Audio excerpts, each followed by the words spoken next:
sa sobrang pamamaga. Sa susunod, papatayin na kita, pangakong tatay ko, at yang bastardo mo. Huwag kang magdududa, hindi ako nagduda. Ang put sa kanyang mamata ay totu, nahahawakan. Kung susubukan ko ulit tumakas, sa kabaong na ako magigising. Kung magigising pa, lumipas ang Marso, pati na ang Abril, nabuhay ako na parang multo sa bahay na iyon. Inaalagaan si Carlos, ginagawa ang mga gawaing bahay, binubugbog kapag nakakamali. Si Tonyo ay patuloy pa ring bumibisita sa gabi kapag gusto niya. Mas madalang na, dahil ngayon ay gamit na at sira na ako. Pero pumupunta pa rin siya. Akin ka pa rin, sasabihin niya. Kahit ilang anak pa ang makaroon ka. Ilang anak. Ang takot na mabuntis ulit ay unti-unting kumakain sa akin. Pero ano ang magagawa ko? Itrangka ang pinto? Sisirain niya. Sumigaw? Mas lalo akong bubugbugin. Ipagtanggol ang sarili? Imposible. Mas malakas siya. Nung Mayo, nakilala ko si Rosalie, isang babaeng kaedad ko na nagsimulang magsimba. Galing siyang Maynila kasama ang pamilya. Bangkero ang tatay, nalipat sa bayan, iba siya sa lahat. Nagsusuot ng pantalon, nakmumura, naninigarilyo ng patago. Noong una, natakot ako sa kanya. Pagkatapos, nabihani ako. Siya ang lahat ng gusto kong maging, malaya, matapang, may sariling isip. Nagsimula kaming mag-usap pagkatapos ng misa. Hindi niya ako hinuhusgahan, hindi nagbubulungan sa likod ko tulad ng iba. Ilang taon na anak mo? Tanong niya isang araw. Isang taon. At ang tatay? Walang tatay. Tiningnan niya ako sa paraang tanging, kapwa babae lang ang makakaintindi. Laging may tatay. Ang tanong, kung sulit bang pag-usapan? Hindi ako nagsalita. Pero sa tingin ko'y naintindihan niya. Nagsimula siyang pumunta sa bahay namin sa mga kung ano-anong dahilan. Hihiram ngang libro, hihinging resipe. Ayaw sa kanya ang tatay ko. Hindi disenteng babae yan. Pero ipinagtatanggol ni nanay ang mapagbisita niya. Mabuti nang may kasama, sabi niya. Ang hindi alam ng lahat, tinutulungan ako ni Rosalie na magplano. May mga kakilala siya sa Maynila, may alam siyang ma-shelter, mga ligtas na lugar para sa mababaeng tulad ko. Mga lugar na tumatanggap ng mga single mother, kung saan hindi sila nagtatanong. Pero kailangan mong para sa pamasahe, paliwanag niya. At konti para may panggastos ka hanggang makahanap kang trabaho. Pera. Palaging ang lintik na pera. Saan kukuhang pera ang isang babaeng nakakulong sa bahay? Ang sagot ay dumating mula sa hindi ko inaasahan. Dumating ang Hunyo, kasama ang pista sa bayan, may bonfire, sayawan, mga inumin. Nagpasya ang tatay ko na makikilahok ang pamilya. Para sa imahe, palaging para sa imahe. Pinilit niya akong magsuot ng bestidang bulaklakin, magtalingang laso sa buhok. Si Carlos ay karga-karga ko, nakasuot ngang damit pang fiesta. Sa pista, habang umiinom ang tatay ko kasama ang mga kaibigan at si Tonyo ay nagsasayaw kasama ang nga babae, nakaroon ako ngang sandaling mapag-isa. Umupo ako sa isang bangko sa malayo. Hinele si Carlos na hindi mapakali sa ingay. Dun siya lumapit, ang asawang mayor, si Ginang Laura. Mayaman, elegante, walang anak, alam ngang lahat na nagdurusa, siya dahil hindi siya makaanak. Pwedeng kargahin sandali? Pakiusap niya, tinitingnan si Carlos na may ganong itsurang taong sobrang nagaasam. Hinayaan ko. Kinuha niya si Carlos ng buong ingat, buong pagmamahal. Si Carlos, na maylap sa mga estranghero, ay kumalma agad sa kanya. Ngumiti pa. Ang gwapo, bulong niya, napakagwapo. Nanatili kami rong tahimik, siya'y hinehele ang anak ko, ako'y nag-isip tungkol sa buhay. Bigla siyang nagsalita. Siguro mahirap, no? Napakabata mo pa, mag-isa. Opo, sangayon ko. Wala na akong lakas para magpanggap. Kung kailangan mo ng tulong, kahit ano. Tiningnan ko siya sa mata, nakita ko ang kabaitan doon. Tunay na kabaitan, hindi yung pekeng awa ang mamanang sa simbahan. Seryoso po kayo? Seryosong seryoso. At dun nagsimula. Nagsimulang tumulong si Ginang Laura ng patago. Nagpapadala ng mag-grocery, madamit para kay Carlos, minsan para. Laging maingat, laging sa pamamagitan ng iba. Akalang tatay ko, galing sa simbahan ang nga tulong. Sa perang ibinibigay niya, nagsimula akong mag-ipon para sa aking pagtakas. Itinatago ko ang mga prasalub ng kutson sa gitna ng lampin sa kahit saang sulok na sa tingin ko'y ligtas. Barya-barya, pera-pera. Mabilis na lumipas ang Hulyo. Gumagapang na si Carlos. Sinasabi na ang maunang salita. Mama ang una niyang sinabi. Sobra akong umiyak nang sabihin niya iyon. Ito ang patunay na sa kabilang lahat, ina ako. Tunay na ina, hindi lang ang babaeng nanganak. Ang Agosto ay nagdala ng isa pang bigong pagtatangka. Sa pagkakataong ito, hindi man lang ako nakalabas ng bahay. Nahuli ako ni Tonyo na nag-ayos ng gamit sa gabi. Aalis ka, kapatid? Tanong niya na may mapanuksong ngiti. Ako, may lagi na si Carlos, dadaling ko sa health center. Sinungaling. Lumapit siya, ikinulong ako sa pader. Alam mo ba kung anong nangyayari sa mga sinungaling? Ang kamay niya sa leg ko, humihigpit. Hindi sapat para pumatay, sapat lang para ipaalala na kaya niya. Kung susubukan mo ulit tumakas, hindi si tatay ang papatay sayo. Ako, at yang bastardo. Pero okay lang, pwede naman tayong gumawa ulit, di ba? Ang banta kay Carlos ang siyang nakpabagsak sa akin, kaya kong tiisin ang lahat, maliban sa mawala ang anak ko. Itinago ko ang bag, binuwag ang plano. Sa ngayon, dumating ang Setyembre, at kasama nito ang unang kaarawan ni Carlos. Gumawa akong simpleng check gamit ang harina na mayroon ako. Kumanta kami ngang happy birthday ng mahina. Ayong tatay kong nga kaartehan. Pumalakpak ang bata, nakalat ang icing sa buong mukha. Sa isang sandali, isang napakaikling sandali, kami lang ay isang ina at isang anak na nagdiriwang ng buhay. Pero mabilis na bumalik ang katotohanan. Nang gabing iyon, sobrang uminom si Tonyo. Pumasok siya sa kwarto ko na pasuray-suray, amoy alak, 1 taon na ngayon. Sabi niya, tinitingnan si Carlos na natutulog sa improbisadong duyan. 1 taon nang ipinanganak ang anak ko. Hindi mo siya anak. Tumawa siya. Isang pangit na tawa. Walang saya. Hindi? Tingnan mo siyang mabuti. Ang mamata, ang panga. Kamuhang-kamuha ko. Lumayas ka sa kwarto ko. Kwarto mo? Muli siyang tumawa. Walang sayo dito. Hindi ang kwarto. Hindi ang anak. Akin ka. Nakalimutan mo na ba? Hinawakan niya ako. Sinubukan kong lumaban, pero lasing siya, marahas. Nagising si Carlos sa gulo, nagsimulang umiyak. Patahimikin mo yan, ungol ni Tonyo. Nakatakas ako, tumakbo papunta sa duyan. Niyugyok ko si Carlos, desperadong pakalmahin siya. Sa likod ko, naramdaman kong lumalapit si Tonyo. Ang sarap niyong pagmasdan, Magina. Ang pamilya ko, ang pamilya niya. Umakyat ang suka sa lalamunan ko. Hinikpitan ko ang yakap kay Carlos. Na para bang kaya ko siyang protektahan gamit ang aking katawan. Isang araw, nagpatuloy si Tonyo. Ang boses ay garalgal sa alak. Isang araw, sasabihin ko sa kanya. Sasabihin ko kung sino ang tunay niyang ama. At tayong tatlo, magiging isang tunay na pamilya. Iyon ang huling patak. Dun, sa sandaling iyon, habang karga ko ang aking anak at nasa likod ko ang halimaw na iyon, gumawa akong desisyon. Tatakas ako kahit buhay ko pa ang kapalit. Pero ilalayo ko si Carlos doon. Ililigtas ko siya sa impyernong iyon. Ang hindi ko alam. Ang pagkakataon ay mas malapit kaysa sa aking inaakala. At darating ito sa pinakatrahediyang paraan. Ang himala sa gitnang trahedya.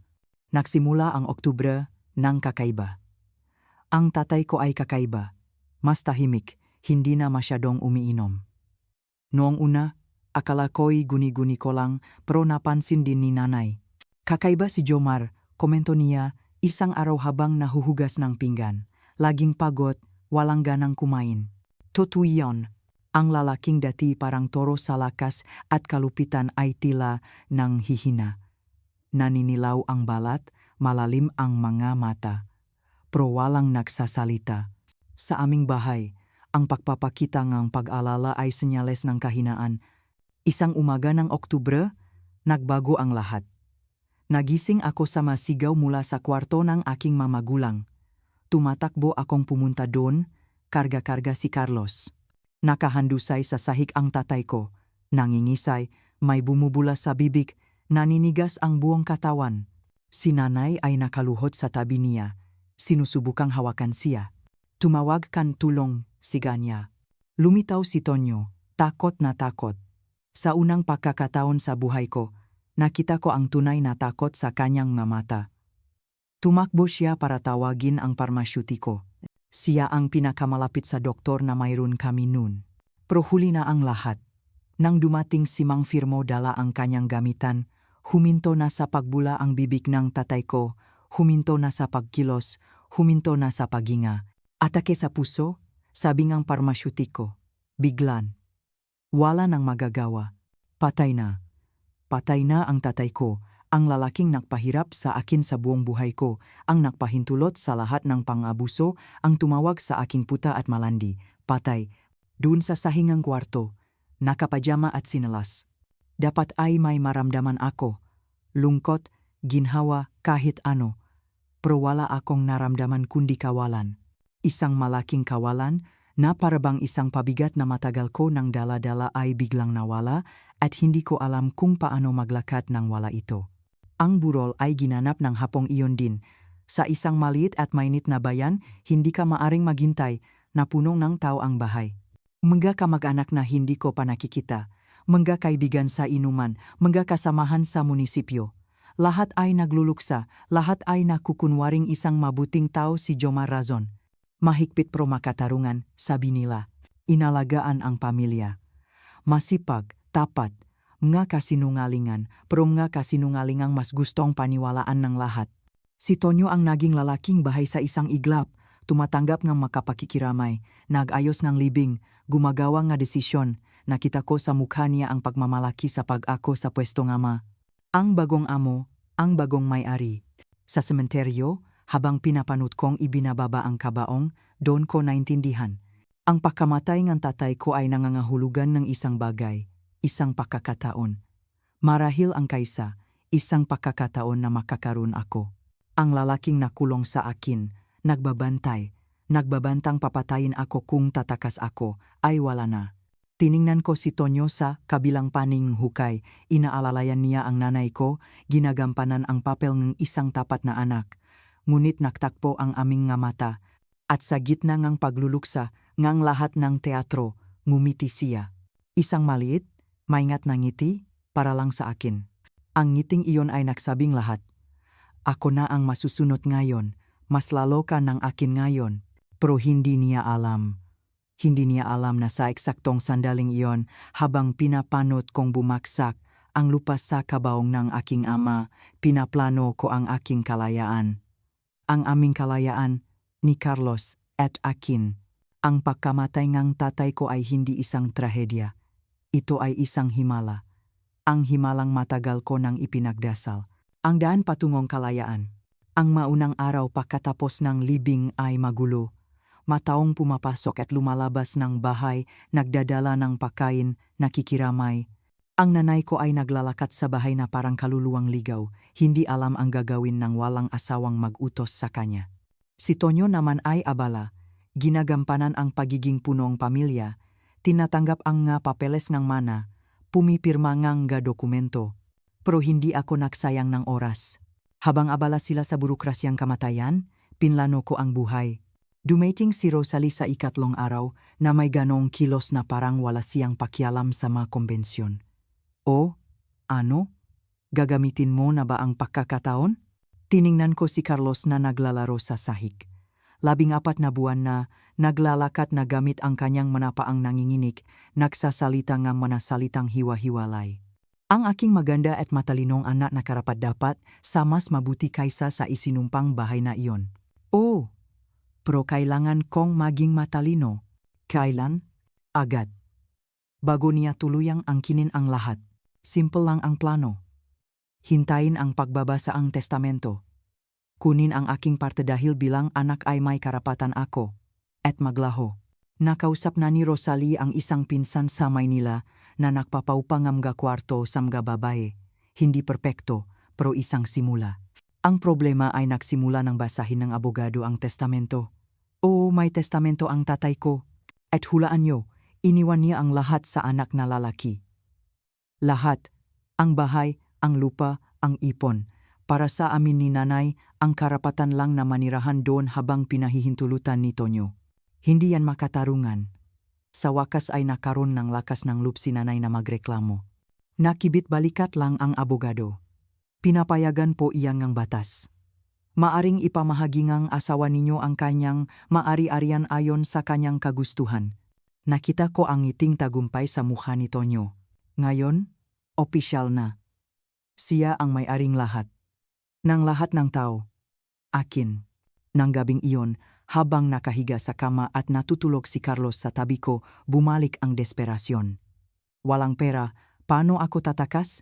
Mahal ang pamasahe sa bus papuntang Maynila. Kailangan kong pakain para sa biyahe, gatas para kay Carlos, isang lugar na matutuluyan pagdating doon. Doon ko naalala si Ginang Laura, ang asawang mayor.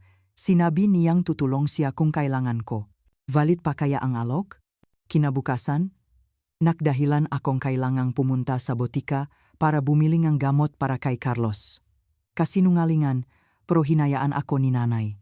Masyado siyang nawawala sa sarili nang wala ang asawa kaya hindi na siya nagtanong. Tumatakbo akong pumunta sa bahay ng mayor. Isang malaking mansyon, inalagaang hardin, mataas na gate, kumatok ako, ang puso'y nasa lalamunan. Paano kung ayaw niya akong tanggapin? Paano kung nagsisi na siya sa alok? Pero lumabas siya, maganda gaya ngang dati, nakasuot ng sedang bestida, may magiliw na ngiti. Jessica, anong sorpresa, nabalitaan ko ang tungkol sa tatay mo, ang aking pakikiramay. Salamat po, Ginang Laura.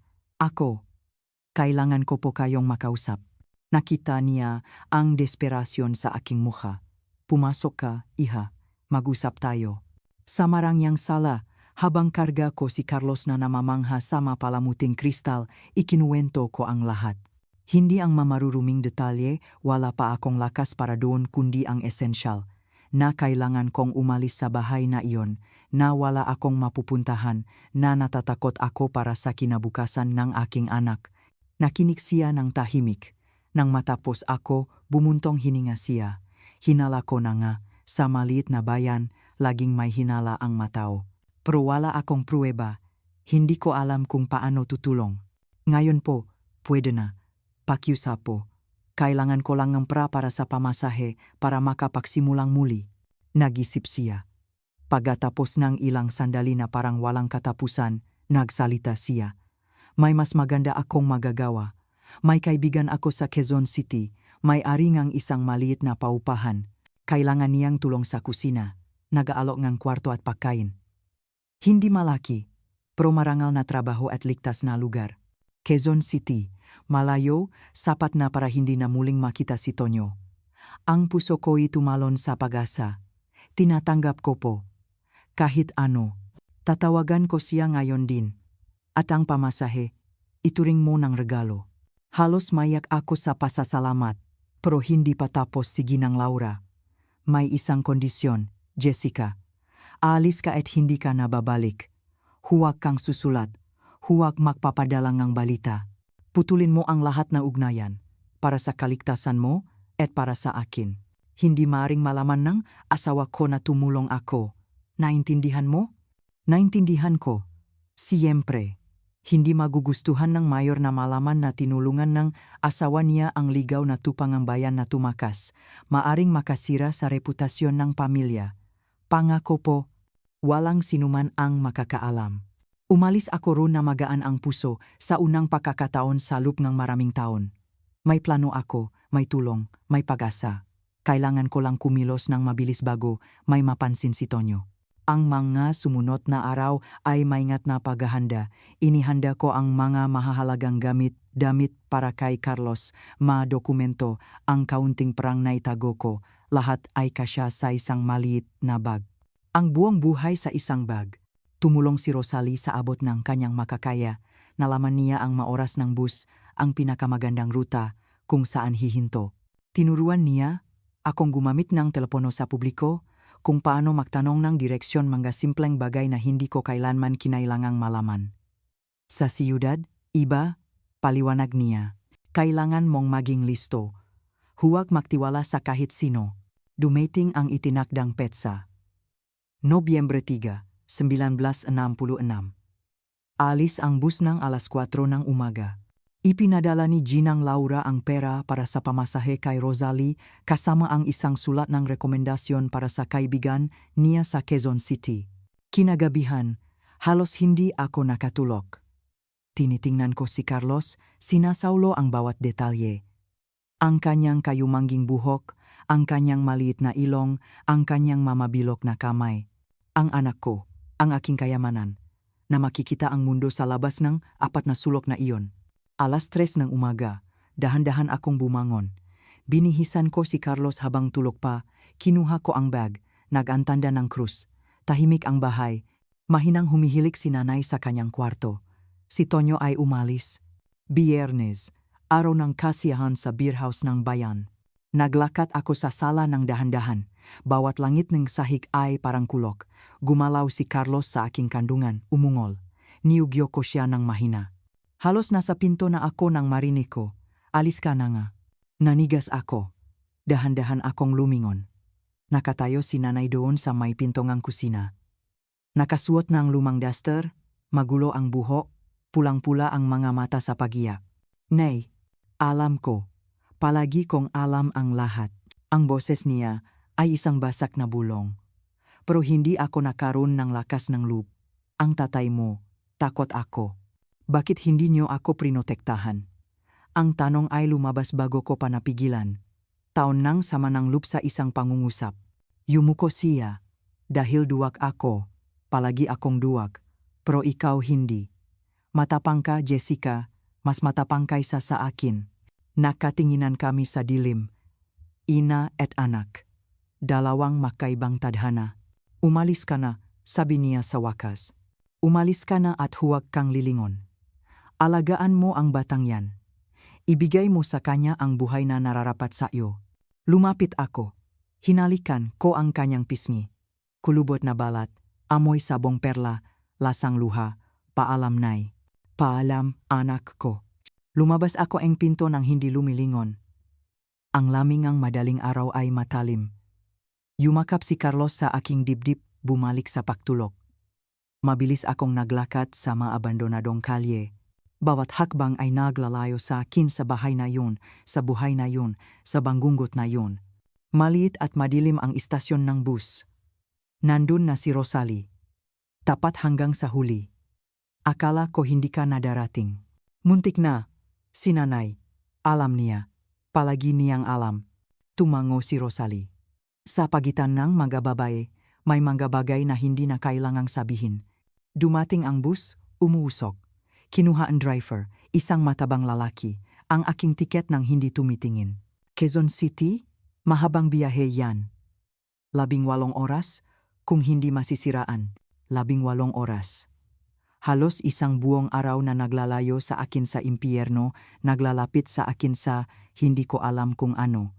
Pero kahit ano ay mas mabuti kaysa manatili. Umakyat ako sa mga hagdan, nahihirapang balansehin si Carlos at ang bag. Halos walang laman ang bus, ilang pasahero na natutulog. Pumili akong upuan sa likod, malapit sa bintana. Inayos ko si Carlos, nagising na ngayon, tinitingnan ang lahat ng may pagtataka. Umakyat si Rosalie para makpalam. Alahan mo siya, at ang sarili mo. Aalagaan ko. Pagdating mo doon, kalimutan mo na ang lugar na to, kalimutan mo lahat, magsimula ka ulit.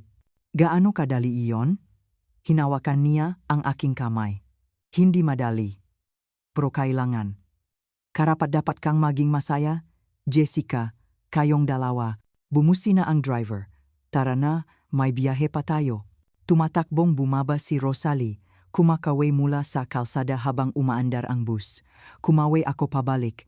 Ang mga matay nangingilit sa pinipigilang luha. Bumilis ang takbo ang bus, iniwan ang mga pamilyar na bahay, ang simbahang kung saan ako tahimik na nagdusa, ang sementeryo kung saan nabubulok ang aking ama, ang plaza kung saan hindi ako kailanman naglaro. Ang kabanatuan, ay unti-unting nawawala sa dilim, nagiging alaala, nagiging nakaraan. Itinuro ni Carlos ang bintana na manghas sa mga ilaw na mabilis na dumaraan. "Oh, mama! Oh! Oh! Anak! Aalis na tayo. Pupunta tayo sa malayo." Pumalakpak siya, masaya sa pakikipagsapalaran, napakaliit, napaka-inosente. Wala siyang ideya sa impyernong iniwan namin, sa halimaw na natutulog sa bahay na iyon na magigising sa loob ng ilang oras para matuklasang nakatakas na ang kanyang biktima. Naisip ko ang mukha ni Tonyo kapag nakita niya ang walang laman na kwarto, ang galit, ang put. Pero pati na rin ang ginhawa. Ngayon, hindi na niya kailangang hatiin ang mana o suportahan ang bastardo ngang kapatid. Oh, magagalit siya sa simula. Pero pagkatapos, hahanap siya ngang ibang biktima. Ang malalaking tulad niya, laging nakakahanap. Puno ang bayan ng mga babaeng walang laban, na mga amang pabaya, na mainang duwag. Pero hindi na ako isa sa kanila. Ang kalsada ay umaabot sa unahan, isang lasong aspalto na humahati sa kapatagan. Nagsisimula ng sumikat ang araw, kinukulayan ng rosas at kahel ang kalangitan. Natulog si Carlos sa aking kandungan, ang hiningay mahinahon. Ang maliit niyang kamay ay nakakapit sa aking blusa. 18 oras. 18 oras para iwanan si Jessica Razon at isilang ang ibang tao. Isang taong walang nakaraan, walang trauma, walang takot. Isang taong maaring magsimulang muli. Nasandal ko ang aking ulo sa bintana, pinapanood ang pagbabago ng tanawin. Mga bukirin, mga maliliit na bayan, mga liblib na gasolinahan. Ang malalim na Pilipinas ay dumaraan sa aking mamata, napakalaki, puno nga posibilidad. Sa Quezon City, walang nakakakilala sa akin. Walang nakakaalam ng aking kwento. Maari akong mag-imbento ng kahit ano. Biyuda ng isang sundalo, isang probinsyanang nakikipagsapalaran, isang karaniwang single mother. Kahit ano, maliban sa katotohanan. Ang katotohanan ay mananatiling nakalibing sa Cabanatuan, kasama ang aking ama, kasama ang aking kawalang malay, kasama ang batang ako na hindi na kailanman makbabalik. Gumalaw si Carlos, umungol. Ipinasuso ko siya. Nagpapasuso pa rin ako, mas para sa ginhawa kaysa sa gutom. Sumuso siya ng may gana, ang kanyang berdeng mata ay nakatiti sa akin ng may buong pagtitiwala. Berde, tulad ng sa ama niya. Pero hindi na iyon mahalaga. Mga magagandang mata lang iyon. Ang mamata nga, aking magandang anak na lalaking malaya, masaya, nang hindi nalalaman kung saan siya nanggaling. Yumuyugyog ang bus, umugong ang makina, mabilis na lumilipas ang mga oras. Sa isa sa mga hintuan, bumaba ako para gumamit ng banyo. Ang isang babaeng mag-isa kasama ang sanggol ay laging nakakatawag ng pansin. Isang matandang babae ang nag-alok na hawakan si Carlos habang nasa banyo ako. Salamat po, pero dadalhin ko na po siya. Hindi na, hinding-hindi ko na siya iwan sa isang estranghero. Hinding-hindi na ako magtitiwala ng basta-basta. Natutunan ko sa pinakamasakit na paraan na ang panganib ay naninirahan kung saan mo ito hindi inaasahan. Pabalik sa bus, kinain ko ang baon na inihanda ni Rosalie. Tinapay na may palaman, isang saging, tubig sa bote. Simpleng pagkain, pero lasang kalayaan. Dumating ang gabi. Natulog si Carlos sa halos buong biyahe. Hindi ako natulog. Hindi ko kaya. Bawat kilometrong nalalampasan ay isang tagumpay. Sa wakas, halos hating gabi na nang inanunsyong driver, susunod na hintuan. Cubao, ang mabababa, ihanda na ang magamit. Cubao, nakarating na kami. Tumingin ako sa bintana at nakita ang mailaw ngang lungsod. Mga malalaking gusali, malalapat na kalsada, isang mundong ganap na naiba sa aking nakasanayan, huminga ako ng malalim. Ang bagong buhay ay magsisimula na ngayon. Bumaba ako na nanginginig ang magabinti. Masakit ang katawan sa biyahe. Nagising si Carlos. Lumingon-lingon, takot sa sobrang daming ilaw at ingay. Kalma lang, anak. Nandito na tayo. Ang istasyon ng bus ay napakalaki, napakaraming tao. Naramdaman kong nawawala ako, maliit, pero kasabay nun, hindi nakikita. Perpekto. Iyon mismo ang kailangan ko, maglaho sa karamihan. Hinanap ko ang numero na ibinigay ni Ginang Laura. Isang babaeng boses ang sumagot. Hello, Villa Esperanza. Hello, SI. Si Aling Marta po? Pinapunta po ako ni Ginang Laura. Ako po si Jessica. Oo, hinihintay kita. Halika, iha. Sumakay kang taxi. Ibigay mo itong address sa driver. Isang taxi. Hindi pa ako nakakasakayng taxi sa buong buhay ko, pero natuto ako agad. Ang paupahan ay nasa isang residential area. Simpleng gusali, pero malinis. Hinihintay ako ni Aling Marta sa pinto, isang babaeng 50 anyos. Pagod ka na siguro. Halika. Nahanda ako ngang kwarto. Malit ang kwarto pero may lahat ng kailangan. Isang kama, isang duyan para kay Carlos, isang aparador. Ang kusina ay nasa ibaba. Bukas ka magsisimula. Sabi niya, kaya mo? Opo, kaya ko po. Nang unang gabing iyon sa Quezon City, habang nakahiga sa dayuhang kama at mahimbing na natutulog si Carlos sa tabi ko, sa wakas ay pinayagan ko ang aking sarili na umiyak. Umiyak sa ginhawa, sa takot, sa pag-asa. Sa labas, natutulog ang lungsod. Puno nga pangako. Kung saan walang nakakakilala sa akin, kung saan hindi umiral ang aking nakaraan, kung saan maari akong maging kahit sino. Pinili kong maging si Jessica Santos. Isang karaniwang pangalan, walang kwento. Isang batang biyuda. Ang asawa ay namatay sa isang aksidente sa konstruksyon. Isa sa libu-libong migrante na dumarating araw-araw sa lungsod para maganap ng mas magandang buhay. At totoo iyon sa isang banda. Naghahanap ako ng mas magandang buhay. Ang nakaraan ay naiwan sa kabanatuan. Ang hinaharap ay nagsisimula doon, sa maliit na kwartong iyon, sa kakaibang lungsod na iyon, kasama ang aking anak sa aking bisik at ang kalayaan na abot kamay. Hindi ito magiging madali, pero magiging gamin ito. At sapat na iyon, ang pagtatanim at pag-aani. Ang Quezon City ang naging aking kaligtasan at hamon. Ang maunang buwan sa paupahan ni Aling Marta ay mahirap, pero sa ibang paraan. Hindi na ito ang takot ng dati, kundi ang hirap ng marangal na trabaho. Gigising akong alas 5, iwan si Carlos na natutulog. Aasikasuhin ko ang almusal para sa 15 nangungupahan. Maglilinis, maghahanda ngang tanghalian, maglilinis ulit, maghahanda ngang hapunan. Sa pagitan nito, tatakbo ako para pasusuhin si Carlos, palitan ang lampin, bigyan ng atensyon. Pero alam niyo ba? Masaya iyon. Nakakapagod, pero sa akin iyon. Walang humahawak sa akin ng walang pahintulot, walang pumapasok sa aking kwarto. Lumalaki si Carlos na malusog at masayahin. Siya ang naging kagalakan ng lugar. Bawat sentimong kinikita ko, iniipon ko. Ang pangarap ko ay umalis sa paupahan, umupang sarili naming maliit na espasyo. Noong 1968, dumating ang isang bagong nangungupahan, si Mang Roberto, isang retiradong empleyado ng gobyerno, biyudo, mga 60 anyos. Tahimik at magalang. Napansin niya si Carlos. Nagsimula siyang magdala ng maliliit na regalo. Nagpapasalamat ako, pero nanatili akong may distansya. Ang malalaking masyadong mabait ay laging nagiwan sa aking pagdududa, pero iba si Mang Roberto. Hindi siya nagtangkang anuman. Nakikipag-usap lang, nakukuwento. Unti-unti, bumaba ang aking depensa. Naalala mo sa akin ang anak kong babae, sabi niya isang araw, pareho kayong lakas ng loop. Isang hapon, nahulog si Carlos at nagasgasan ang tuhod. Walang makapatahan sa kanya.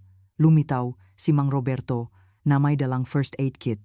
Naging medic ako sa army, paliwanag niya. Habang ginagamot niya si Carlos, kinakausap para malibang may nagbago sa akin. Nakita ko hindi ang isang mapanganib na lalaki, kundi isang lolo.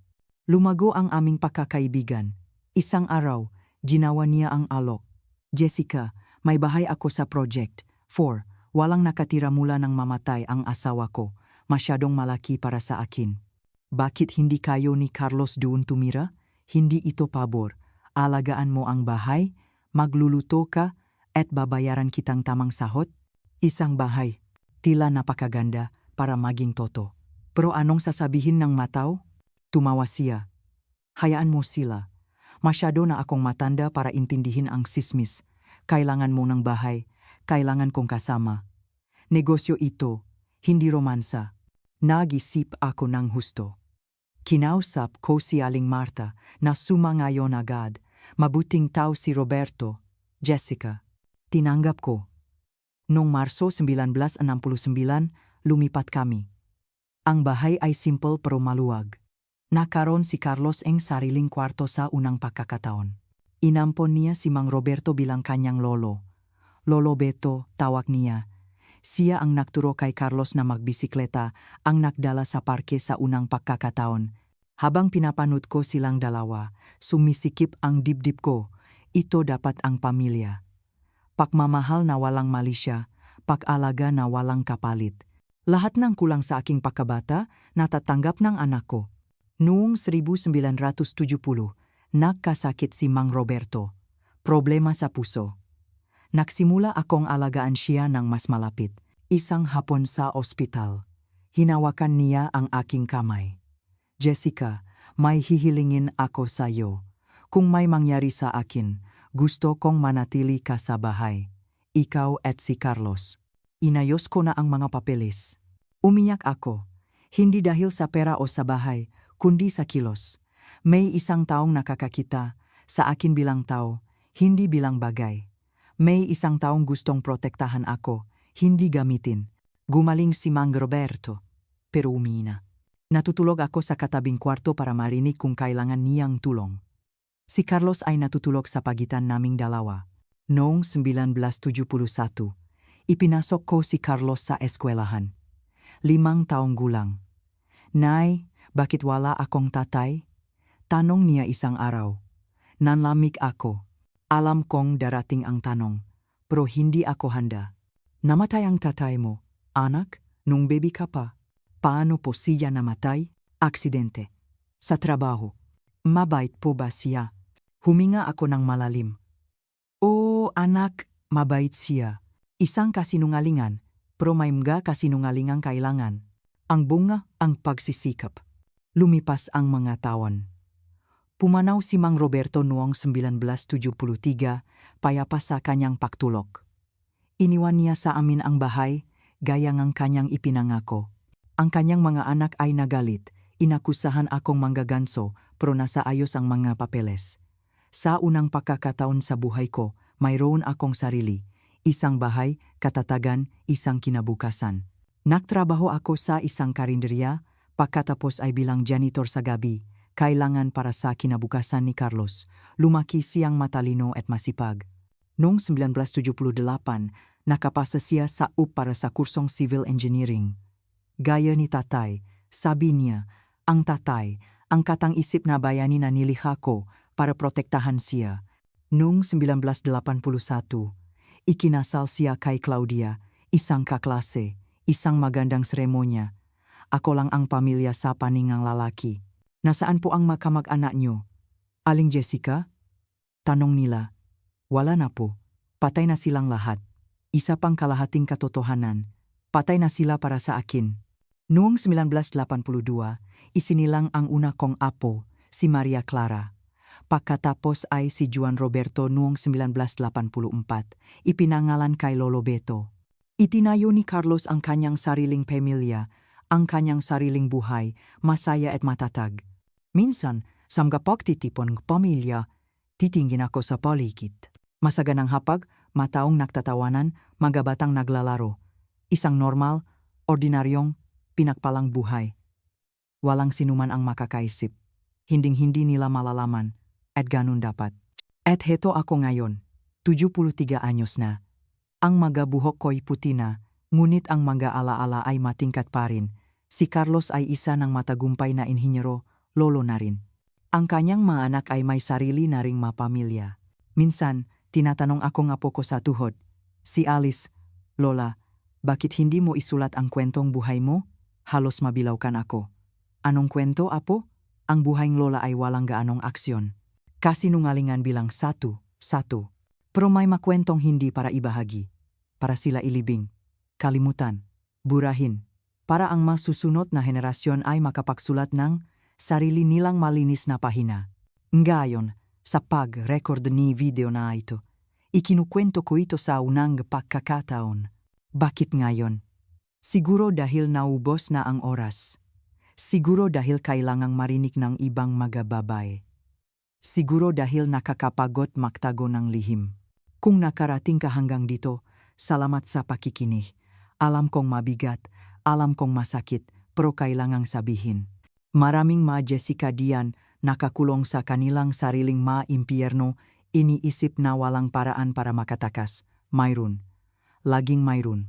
Minsan, ito'y isang pinto, minsan isang bintana, minsan isang butas sa pader na ikaw mismo ang kailangang mahukay. Pero mayroon. Si Carlos, hindi niya alam ang kwentong ito. At hinding-hindi niya malalaman. Sasabihin ng ilan na mali iyon, na may karapatan ang anak na malaman kung saan siya nanggaling. Ang sabi ko, may karapatan ang anak na maging masaya, na mabuhay ng walang bigat na mga kasalanang hindi niya ginawa, na isiping ang kanyang ama ay isang bayani, hindi isang halimaw. Iyon ang huli kong akto ng pagmamahal, dalhin ang lihim na ito sa aking libingan. Ang pangalan ko ay Jessica Razon. O dati. Ngayon, ako si Jessica Santos, ina ni Carlos, lola ni Maria Clara at Juan Roberto, lola sa tuhod ni Alice. Ako ang babaeng pumili ng buhay, hindi ng kamatayan. Pumili ng pag-ibig, hindi ng put. Pumili na magsinungaling para protektahan, hindi magsalita para manira. At kung kailangan kong pumili ulit, gagawin ko ang lahat ng eksaktong pareho. Hanggang sa hindi na muling makita, tiyabanatuan. Hanggang sa habang panahon, bagong buhay. Ito ang aking kwento. Ang aming kwento. Isang kwento ngang himala pero isang himalang tayo mismo ang gumagawa.